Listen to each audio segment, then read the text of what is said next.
কেমন হলো বিএনপির প্রার্থী তালিকা এই নিয়ে জানাতে খুলনা এবং সাতক্ষীরা থেকে যুক্ত হচ্ছেন আমাদের সহকর্মীরা। শুরুতেই আমরা চলে যাচ্ছি সাতক্ষীরাতে, সেখানে রয়েছেন সহকর্মী স্বপ্নিল শাহরিয়া শিশির। শিশির, এই প্রার্থী তালিকা জানার পরে ভোটাররা কি বলছেন, তাদের কি চাহিদা, কি জানতে পারছেন আপনি সেখানে? জয়ী, সাতক্ষীরাতে মোট 4টি সংসদীয় আসন রয়েছে এবং প্রত্যেকটি সংসদীয় আসনে প্রায় 3 লাখ থেকে 5 লাখ পর্যন্ত কিন্তু ভোটার রয়েছে।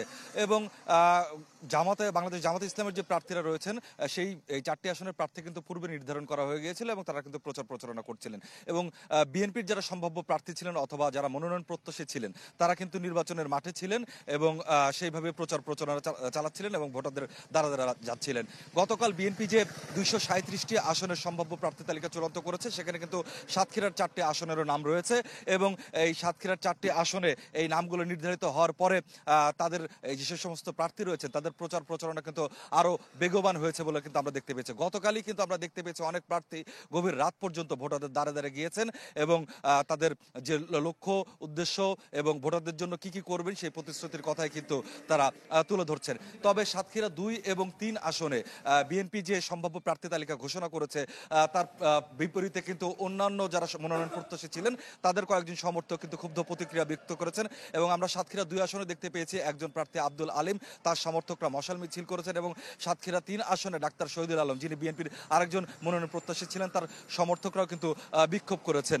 তো এই বিক্ষোভকে প্রশমিত করে বিএনপি কিভাবে নেতাকর্মীদের একতাবদ্ধ করে আগামী দিনে এই যে ভোটের যে সুফল সেই সুফলকে ঘরে উঠিয়ে নিতে চায় সেটিই মূলত এখন দেখার বিষয়। তবে প্রার্থীরা বলছেন সব বিভেদ ভুলে আগামী জাতীয় নির্বাচনে জয় পেতে সবাই একযোগে কাজ করবেন এবং অন্যান্য দলের যারা প্রার্থী রয়েছেন তারাও নিজ নিজ দলীয় ম্যানিফেস্টো এবং লক্ষ্যের কথা জানিয়ে কিন্তু ভোটারদের কাছে ভোট প্রার্থনা করছেন।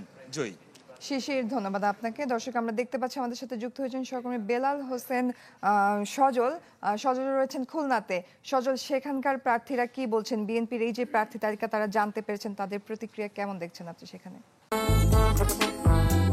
যদি চাও টেস্ট, স্বাদ টমেটো সসই বেস্ট।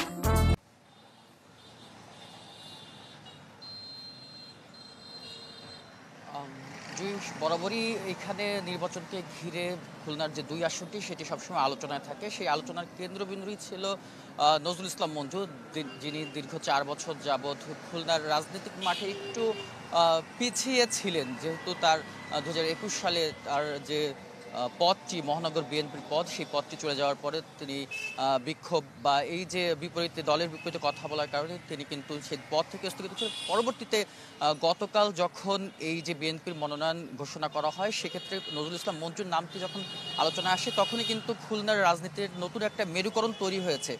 আর বাকি যেই আসনগুলোতে মনোনয়ন ঘোষণা করা হয়েছে সেগুলো আগে থেকেই প্রাথমিকভাবে ধারণা করা হচ্ছে তারা পাবেন। সেক্ষেত্রে আমরা এখন পর্যন্ত খুলনায় কোনো আনন্দ মিছিল দেখিনি কোনো আসনে।